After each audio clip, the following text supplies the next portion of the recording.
Hello जय हिंद, नमस्कार दोस्तों। मैं पुष्पेंद्र कुमार आप सभी का स्वागत करता हूं आपके अपने यूट्यूब चैनल पुष्पेंद्र मैथ्स पर, जिस पर हमने क्लास 11th के मैथमेटिक्स का चैप्टर नंबर 1 शुरू किया था, जिसका नाम था सेट थ्योरी। और उसमें हमने अभी तक टाइप्स ऑफ सेट तक कंप्लीट कर लिया था, जिसके बाद आज हम चलेंगे एक्सरसाइज 1.2 पर और उसको भी आज कंप्लीट करेंगे। तो चलिए वीडियो शुरू करते हैं। तो एक्सरसाइज 1.2 एक्सरसाइज एक्सरसाइज 1.2 इसमें पहला क्वेश्चन है। इसका जो पहला क्वेश्चन है जिसमें दिया है निम्नलिखित में से रिक्त समुच्चय के उदाहरण को छांटिए। तो यहाँ पे है क्वेश्चन नंबर 1। मैं इसकी हेडिंग लिख देता हूँ। इसमें है निम्न में से कौन रिक्त समुच्चय है। निम्न में से कौन रिक्त समुच्चय है। ठीक है, तो इसके क्वेश्चन है, उन्हें भी यहाँ पर लिख देता हूँ मैं यहाँ पर। फिर उसके बाद उनमें से छांटना कौन रिक्त समुच्चय है या नहीं। ठीक है, तो इसका पहला है जिसमें दिया गया है 2 से भाज्य विषम प्राकृत संख्याओं का समुच्चय। 2 से भाज्य विषम प्राकृत संख्याओं का समुच्चय। ठीक है, अगला है इसमें 2 जिसमें है सम अभाज्य संख्याओं का समुच्चय। सम अभाज्य संख्याओं का समुच्चय। अगला है इसमें 3 जिसमें दिया गया है कोई सेट है यहाँ पे ए बराबर, जिसमें बोला है एक्स सच दैट एक्स एक प्राकृत संख्या है। इसमें बोला है एक्स सच दैट एक्स एक प्राकृत संख्या है जिसमें एक्स छोटा है 5 से, एक्स छोटा है 5 से और एक्स बड़ा है 7 से। ठीक है, ये इसमें है। और अगला है इसमें अगला क्वेश्चन है इसमें जिसमें बोला है बाई सच दैट बाई किन्हीं भी 2 समांतर रेखाओं पर ओवेनिस्ट बिंदु है। तो यहाँ पे है B by such that by 2 समांतर रेखाओं ओवेनिस्ट बिंदु है। ठीक है, तो ये सभी क्वेश्चन है क्वेश्चन 1 की लिस्ट में। तो चलिए एक एक करके इन सभी को सॉल्व करते हैं। जिसमें बोला है क्वेश्चन नंबर 1 जिसमें बोला है 2 से भाज्य विषम प्राकृत संख्या। तो क्या ऐसा को संभव है कि कोई भी विषम संख्या 2 से विभाजित होगी। तो ऐसा पॉसिबल नहीं है। तो इस प्रकार से ये क्या है हमारा एक रिक्त समुच्चय होगा, यानी कि फाई इक्वल टू फाई। और क्वेश्चन नंबर अगला है क्वेश्चन नंबर 2 जिसमें बोला है सम अभाज्य संख्याओं का समुच्चय। सम अभाज्य संख्या कौन कौन सी होती है। सम अभाज्य संख्या केवल और केवल हमारी 2 होती है। 2 होती है हमारी सम अभाज्य संख्या। तो इसका इस प्रकार से हम समुच्चय बना सकते हैं। तो इसको मैं नाम देता हूं, कैपिटल ए ही दे देता हूं। ठीक है, तो इस प्रकार से हम इसका समुच्चय बना सकते हैं। तो ये हमारा क्या है रिक्त समुच्चय नहीं है। तो इसको बोल देंगे नॉट इक्वल टू फाई। यहाँ पर लिख देता हूँ not equal to phi. Clear है। इसके बाद चलते हैं अगले क्वेश्चन पर जिसमें बोला है ए बराबर एक्स सच दैट एक्स एक प्राकृत संख्या है जो 5 से छोटी है और 7 से बड़ी है। क्या कोई संख्या ऐसी होती है जो 7 से तो बड़ी हो लेकिन 5 से छोटी हो। तो ऐसा संभव नहीं है। तो ये क्या है एक हमारा रिक्त समुच्चय है। इसको फाई बोल सकते हैं, रिक्त समुच्चय है। ठीक है, तो क्वेश्चन नंबर 4 है अगला जिसमें बोला है बाई सच दैट बाई 2 समांतर भुजाओं पर एक उभयनिष्ठ बिंदु है। तो इसको इस तरीके से समझिए जिसमें कोई मैं 2 पैरेलल लाइन यहाँ पर ड्रॉ कर लेता हूँ। ये दोनों लाइन एक दूसरे के समांतर हैं। ठीक है, क्या इसमें ऐसा संभव है कि यदि मैं यहाँ पर एक बिंदु यहाँ पर रखता हूँ, क्या ये दोनों लाइन पर कॉमन है। तो ऐसा संभव नहीं हो सकता। तो यह कह सकते हैं कि ये जो हमारा सेट है ये हमारा एक क्या है रिक्त समुच्चय है। ठीक है, क्या है फाई। क्लियर है।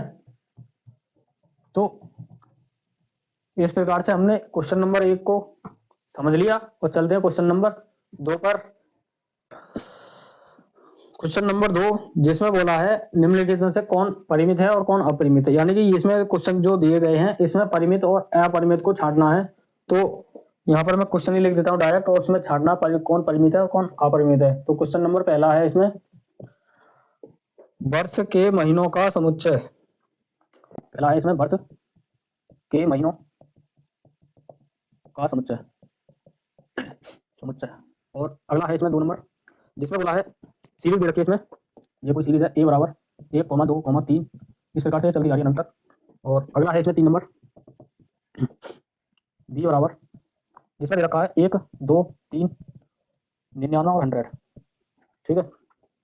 और अगला है इसमें 4 नंबर, 4 नंबर इसमें 100 से बड़े धन पूर्णांकों का समुच्चय। इसमें है, लिख देता हूँ, 100 से बड़े धन पूर्णांकों का समुच्चय, ठीक है। और इसमें है 5, जिसमें बोला 99 से छोटी अभाज्य संख्याओं का समुच्चय, ठीक है। 5 है इसमें, 99 से छोटी अभाज्य संख्याओं का समुच्चय, ठीक है। तो क्वेश्चन नंबर 2 के अंदर ये सभी क्वेश्चंस हैं जिसमें हमें परिमित और अपरिमित को छांटना है, ठीक है। तो चलिए समझिए जरा इसको। जैसा बोला क्वेश्चन नंबर 1, वर्ष के महीनों का समुच्चय। वर्ष के महीनों का समुच्चय, देखिए वर्ष में कौन कौन से महीने होते हैं। वर्ष में होते हैं जनवरी, फरवरी, मार्च, अप्रैल, मई के बाद जून, के बाद जुलाई, अगस्त, सितंबर, नवंबर और दिसंबर। तो साल के ये सभी महीने होते हैं जिनको हम आसानी से गिन सकते हैं। तो इसी के आधार पर कह सकते हैं कि ये वाला समुच्चय ये क्या है, एक हमारा परिमित समुच्चय है, ठीक है। तो इसे बोल सकते हैं हम परिमित है। यहाँ पर लिख देता हूं मैं, परिमित है, ठीक है। क्लियर है। क्वेश्चन नंबर 2 को देखिए, जिसमें बोला है ये सीरीज दे रखी है और ये सभी 1, 2, 3, 4 इस प्रकार अनंत तक जा रही है। तो ये जो है एक हमारी प्राकृत संख्याओं की सीरीज है, जिसको ये जो अनंत तक जा रही है इसको हम गिन नहीं सकते। तो कह सकते हैं ये हमारा क्या है, एक अपरिमित समुच्चय है। तो क्या है, एक अपरिमित, यहाँ पे लिख देता हूं मैं, अपरिमित समुच्चय है, अपरिमित है। क्लियर है इतना, ठीक है। तो अगला क्वेश्चन देखिए 3 नंबर, जिसमें दे रखा है b बराबर 1, 2, 3, 4, 5 और 99, 100। तो ये सभी प्राकृत संख्याओं की सीरीज है जो 1 से लेकर 100 तक है। तो इन सभी संख्याओं को हम आसानी से गिन सकते हैं। इसी के बेस पर कह सकते हैं ये हमारा क्वेश्चन क्या है, एक परिमित समुच्चय है। ये वाला समुच्चय क्या है, एक हमारा परिमित समुच्चय है। यहाँ पर लिख देता हूं मैं, परिमित है, ठीक है। क्लियर है इतना, ठीक है। तो अगला क्वेश्चन देखिए 4 नंबर, जिसमें बोला है 100 से बड़ी धन पूर्णांकों का समुच्चय। 100 से बड़ी धन पूर्णांक होती है हमारी, यहाँ पर लिख देता हूं इसी के ऊपर, 100 से बड़ी धन पूर्णांक होती है हमारी 101, 102, 103, इसी प्रकार से ये आगे भी चलती जाएंगी और इन्हें हम आसानी से गिन नहीं सकते। तो इसी के आधार पर कह सकते हैं कि ये वाला समुच्चय क्या है, एक हमारा अपरिमित समुच्चय है, ठीक है। क्या है हमारा अपरिमित, यानी इनफाइनाइट समुच्चय है, अपरिमित है। क्लियर है इतना, ठीक है। तो अगला क्वेश्चन देखिए 5, जिसमें बोला है 99 से छोटी सभी अभाज्य संख्याओं का समुच्चय। 99 से छोटी सभी अभाज्य संख्या कौन कौन सी होती है वो देखिए जरा। तो अभाज्य संख्या हमारी 2 से शुरू होती है। तो सबसे छोटी अभाज्य संख्या 2, 2 के बाद 3, 5, 7, 11 के बाद 13, 13 के बाद 17, 19, 19, 23, 23 के बाद 29, 31, 31 के बाद 37, 41, 43, 43 होगी, और ये 47, 53, 59, 61, 59, 61 होगी, 61 के बाद 67, 67 के बाद 71, 71 के बाद 73, 73 के बाद आएगी 73, 79, 79, 83, 89 और 97, 97। तो ये सभी हमारी 99 से छोटी अभाज्य संख्या हैं जिनको हम आसानी से गिन सकते हैं और इसी के आधार पर कह सकते हैं कि ये हमारा क्या है, एक परिमित समुच्चय है। ये टोटल संख्या 25 होंगी, तो इसी के बेस पर कह सकते हैं ये हमारा क्या है, एक परिमित समुच्चय है, परिमित है। ठीक है, क्लियर है। तो ये हमने क्वेश्चन नंबर 2 भी कंप्लीट कर लिया। इसके बाद चलते हैं क्वेश्चन नंबर 3 पर, जिसमें भी हमें परिमित और अपरिमित को ही छांटना है। ठीक है, क्वेश्चन नंबर 3 क्या है, क्वेश्चन नंबर 3, इसमें भी हमें परिमित और अपरिमित को ही छांटना है। तो इसमें दे रखा है, पहला क्वेश्चन है, इसमें पहला क्वेश्चन है जिसमें बोला है एक्स अक्ष के समांतर रेखाओं का समुच्चय।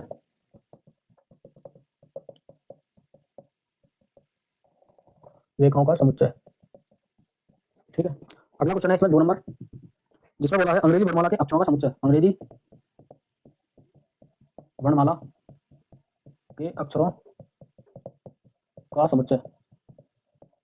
ठीक है, अगला है 3 नंबर, जिसमें बोला है उन संख्याओं का समुच्चय जो 5 के गुणज हैं। 5 के गुणजों का समुच्चय। 5 के गुणजों का समुच्चय।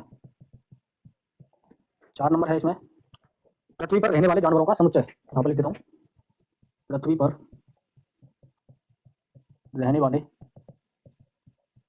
जानवरों का समुच्चय।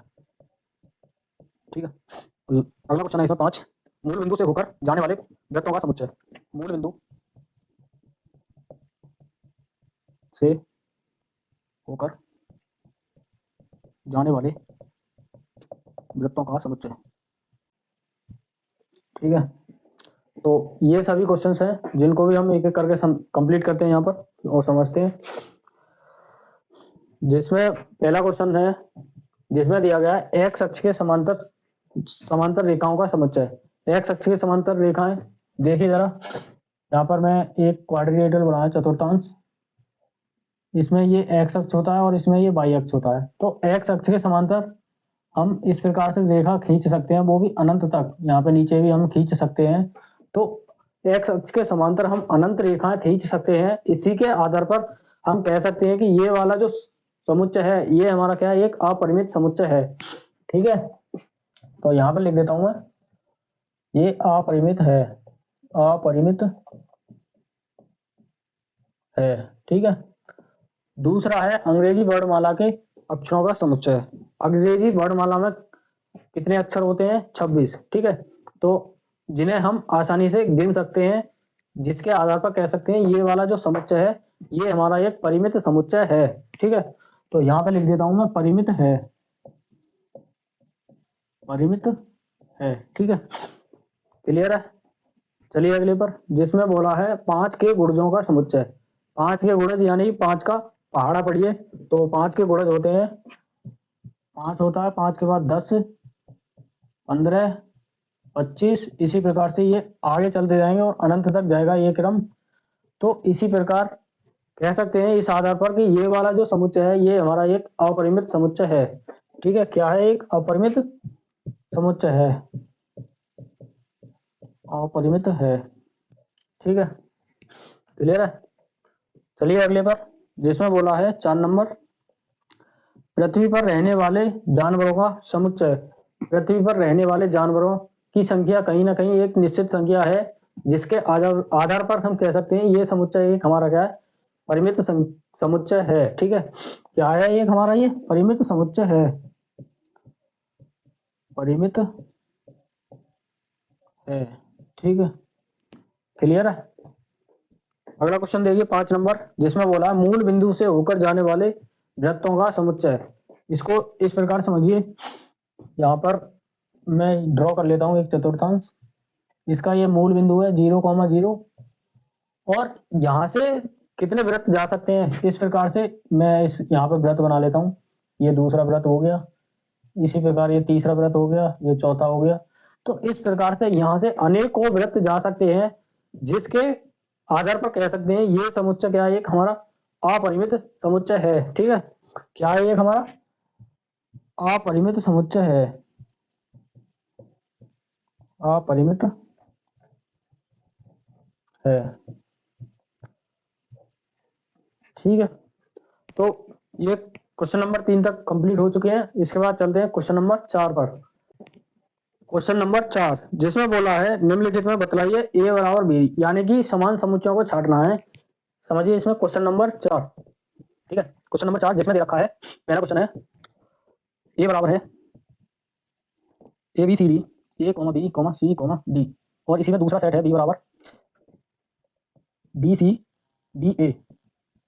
ठीक है, और अगला क्वेश्चन है इसमें ए बराबर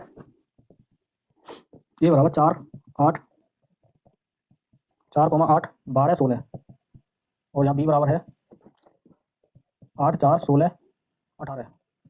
ठीक है, अगला सेट क्वेश्चन है इसमें 3 नंबर है इसमें, जिसमें है सेट ए बराबर 2 4, 6 8 10।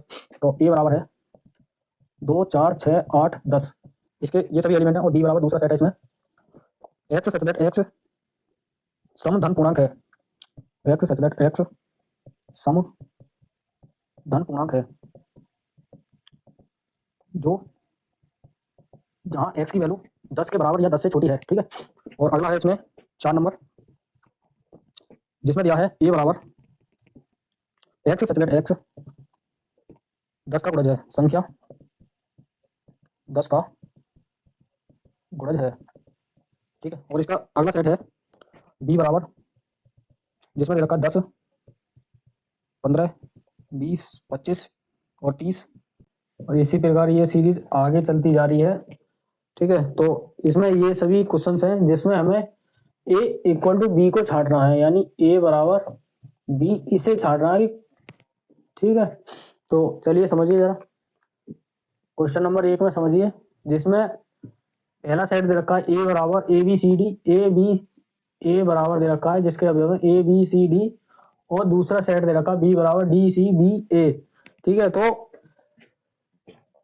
इसके अवयव इसमें भी उपस्थित हैं और इसके अवयव इसमें भी उपस्थित हैं, तो हम यहाँ पर कह सकते हैं कि ए बराबर बी, यानी कि दोनों समुच्चय समान समुच्चय हैं। ठीक है, क्लियर है इतना। तो दूसरा क्वेश्चन है इसमें, दूसरा क्वेश्चन देखिए, जिसमें दे रखा है ए बराबर 4 8 12 16, और दूसरा सेट है इसमें बी बराबर 8 4 16 18। तो इसमें 12 और 16 इसमें डिफरेंस सेट है, ये अवयव हैं, तो इसके आधार पर कह सकते हैं ये दोनों सेट हमारे क्या समान सेट नहीं है, यानी समान समुच्चय नहीं है। तो यहाँ पर लिख देता हूं मैं A not equal to B. ठीक है, A not equal to B, clear है। आइए अगले क्वेश्चन पर, जिसमें दिया है सेट ए बराबर 2 4 6 8 10, और दूसरा सेट है जिसमें दे रखा है एक्स सच दैट एक्स एक सम धन पूर्णांक है, जो जिसकी वैल्यू 10 के बराबर या 10 से छोटी है।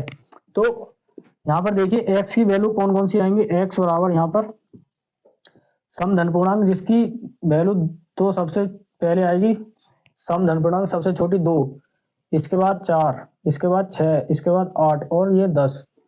ठीक है, तो ये सभी वैल्यू इसमें आएंगी। तो जो यहाँ पर देख पा रहे हैं कि ये इसमें ये दोनों वैल्यू और ये वैल्यू हमारी दोनों समान है, तो इसी के आधार पर कह सकते हैं ये दोनों सेट क्या है, एक हमारे समान सेट हैं। ठीक है, क्लियर है इतना। तो चलिए अगले क्वेश्चन पर, जिसमें दे रखा है ए बराबर एक्स सतरेट एक्स संख्या 10 का गुणज है। तो 10 के गुणज देखिए, 10 के गुणज हो गए 10 20 30 40, इसी प्रकार से ये सीरीज आगे चलती जाएगी। और इसमें दे रखा है 10 15 20 25 30, यानी कि इसमें 5 के गुणज दे रखे हैं सभी के सभी, और ये 10 के गुणज हैं, जिसमें ये दोनों सेट समान सेट नहीं है। ठीक है, तो यहाँ पर लिख देता हूँ ए नॉट इक्वल टू बी। ठीक है, क्लियर है इतना। तो ये था क्वेश्चन नंबर 4। इसके बाद चलते हैं अगले क्वेश्चन नंबर 5 पर। ठीक है, क्वेश्चन नंबर 5 जिसमें बोला है समान समुच्चय को ही छांटना है। इसमें भी क्वेश्चन नंबर 5, इसमें भी हमें समान समुच्चय को छांटना है। जिसमें पहला क्वेश्चन है, यहाँ पर लिख देता हूं मैं। पहला क्वेश्चन है जिसमें दे रखा है सेट ए बराबर 2, 3। ठीक है, और इसी में दूसरा सेट दे रखा है बी बराबर एक्स सच दैट एक्स समीकरण x square plus 5x plus 6 बराबर 0 का मूल है, का हल है। ठीक है, इसमें अगला क्वेश्चन है और सेट दे रखा है इसमें ए बराबर एक्स सच दैट एक्स शब्द फॉलो यानी FOLLOW का एक अक्षर है। ठीक है, और यहाँ पर दूसरा सेट है इसमें बी बराबर, जिसमें बोला है वाई सच दैट वाई शब्द वोल्फ WOLF का अक्षर है। तो इसमें भी हमें समान और असमान को ही छांटना है। तो चलिए छांटिए इसमें। तो देखिए जरा, जिसमें दे रखा है पहला क्वेश्चन है जिसमें ए बराबर इतना दे रखा है और ये समीकरण दे रखा है इसमें 5x² प्लस 5x प्लस 6 बराबर 0। इसको जो सॉल्व करने पर जो इसके मूल आएंगे वो क्या होंगे, तो -3 और -2 होंगे इसके मूल। तो यहाँ पर सॉल्व कर लेता हूँ। x² plus 2x plus 3x बराबर 0। यहाँ से x कॉमन ले लेता हूँ, यहाँ से 3 प्लस 3x प्लस 6 बराबर 0। ठीक है, यहाँ से x कॉमन ली तो यहाँ पे बचा x प्लस 2, यहाँ से 3 कॉमन लिया तो यहाँ पे भी बचेगा x प्लस 2। तो x प्लस 3 और x प्लस 2 बराबर 0। यहाँ से जब इसको 0 के बराबर रखेंगे तो यहाँ से x की वैल्यू -3 निकल के आएगी, और जब इस x प्लस 2 को भी 0 के बराबर रखेंगे तो यहाँ से भी x की वैल्यू -2 निकल के आएंगी, और यहाँ पर x की 2 वैल्यू निकल के आएंगी, जिनका होगा एक तो होगी -2 और ये दूसरी होगी -3। और जब इसका रोस्टर रूप बनेगा तो यहाँ पर b बराबर -2, -3। तो ये दोनों सेट हमारे समान सेट नहीं है, क्योंकि एक में पॉजिटिव वैल्यू दे रखी है और दूसरे सेट में दे रखी नेगेटिव वैल्यू। तो यहाँ पर कह सकते हैं a not equal to B, a not equal to B. ठीक है, क्लियर है इतना। अगले क्वेश्चन देखिए, जिसमें दे रखा है एक्स सच दैट एक्स, ये शब्द दे रखा है फॉलो। इसके एक अक्षर का, इसका ही इस वाले शब्द का एक अक्षर है, और दूसरा सेट है बी बराबर, ये शब्द दे रखा है इसका एक अक्षर है। तो इन अक्षरों को रोस्टर रूप में इनका सेट बनाइए, फिर उसके बाद देखते हैं कि ये समान है या फिर असमान। ठीक है, तो इसका जो सेट बनेगा यहाँ पर ए बराबर बनेगा F, दूसरा आएगा O, के बाद आएगा L को छोड़ देंगे, O को भी छोड़ेंगे, W लिखेंगे। ठीक है, और दूसरा ये B का जो सेट बनेगा इसका, यहाँ पर WOLF।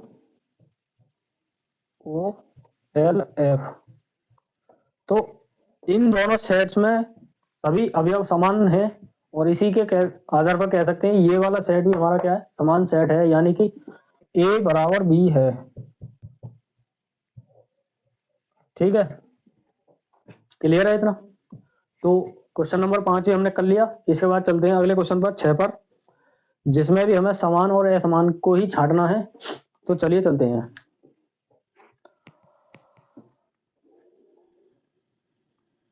क्वेश्चन नंबर 6 जिसमें हमें समान और असमान समुच्चयों को ही छांटना है। तो क्वेश्चन नंबर 6 जिसमें दे रखा है सेट दे रखे हैं अलग अलग, जिनमें से छांटना है कौन सा सेट किसके समान है। ठीक है, तो यहाँ पर मैं सभी सेट को लिख देता हूँ। पहले सेट ए बराबर दे रखा है 2, 4, 8, 12। दूसरा सेट है बी बराबर 1, 2, 3, 4, 1, 2, 3, 4। तीसरा सेट है सी बराबर 4, 8, 12, 14। ठीक है, डी बराबर एक और सेट है डी बराबर 3, 1, 4, 2। ठीक है, अगला सेट है ई बराबर -1 + 1, -1, 1। अगला सेट है एफ बराबर, जिसमें दे रखा है 0, a। अगला सेट है इसमें जी बराबर 1, -1। ठीक है, और अगला सेट है एच बराबर 0, 1। ठीक है, तो ये सभी वो सेट दे रखे हैं जिनमें हमें समान और असमान को छांटना है। तो चलिए छांट रहे हैं इन्हें एक एक करके।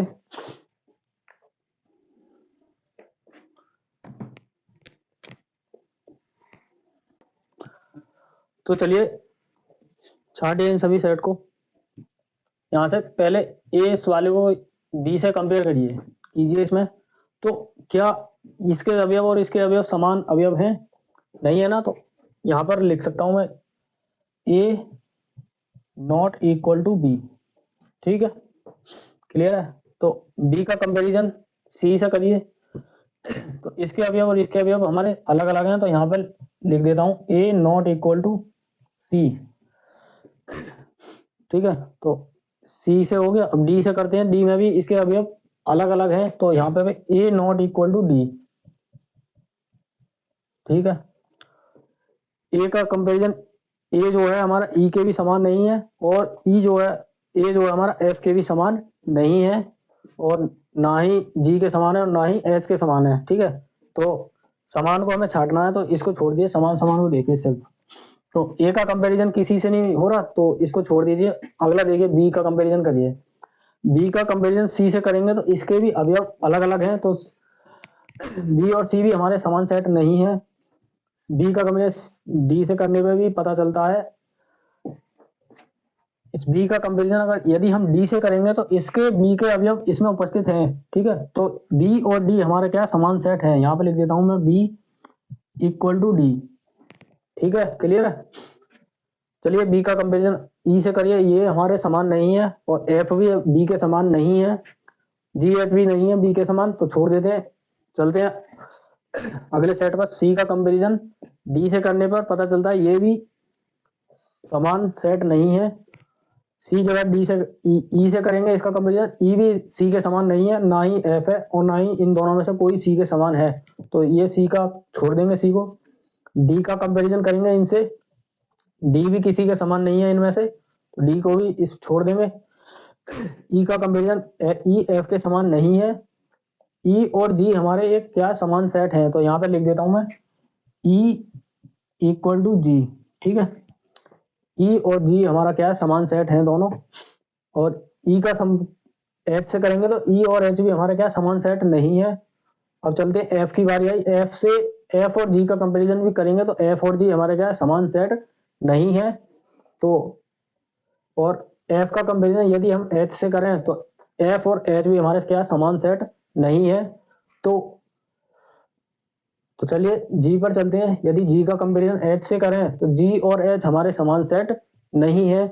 तो इस क्वेश्चन नंबर 6 में हमारे सिर्फ दो ही ऐसे सेट के जोड़े बने जो कि समान है, वो है हमारे बी डी और जी एच, वो सॉरी ई और जी। तो ये दो हमारे एक सेट ऐसे हैं जिन जो कि समान सेट हैं। ठीक है, तो ये थी हमारी एक्सरसाइज 1.2 जिसको हमने अच्छे से कंप्लीट कर लिया है। और आज के लिए इतना ही, और मिलते हैं अगली वीडियो में जहां पर हम सेट का अगला टॉपिक जिसका नाम है उपसमुच्चय यानी कि सब सेट्स को शुरू करेंगे। ठीक है, तब तक के लिए धन्यवाद, मिलते हैं अगली वीडियो में।